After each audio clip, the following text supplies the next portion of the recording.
لما تتكلم عن تاريخ الكرة الأفريقية لازم تتكلم عن منتخب مصر. منتخب الفراعنة ده مش مجرد منتخب، ده أكتر منتخب في أفريقيا حقق بطولات وألقاب عبر التاريخ. القصة بدأت سنة 1957 لما مصر حققت أول نسخة من بطولة أفريقيا، وبعدها على طول قررت الإنجاز ده سنة 1959، ودي كانت البداية. وفي سنة 1986 وقدام أكتر من 100 ألف مشجع مصر رجعت تتوج بكأس الأفريقية للمرة الثالثة. ومن بعديها جه الجيل الذهبي، الجيل اللي كتب التاريخ بحروف من ذهب.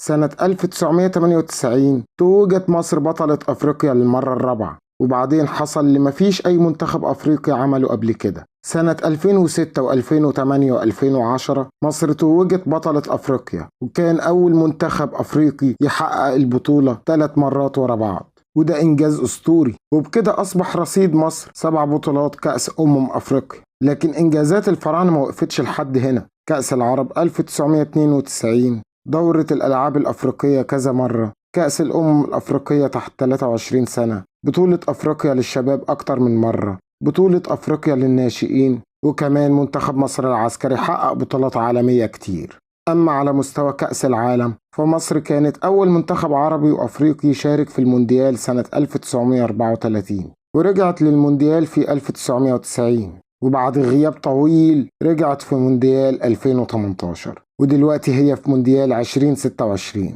وكل التوفيق للمنتخب المصري، وربنا ينصرهم، وبإذن الله نتقدم أكتر وأكتر. عشان كده لما تسمع اسم منتخب مصر اعرف إنك بتتكلم عن واحد من أعظم المنتخبات في تاريخ أفريقيا.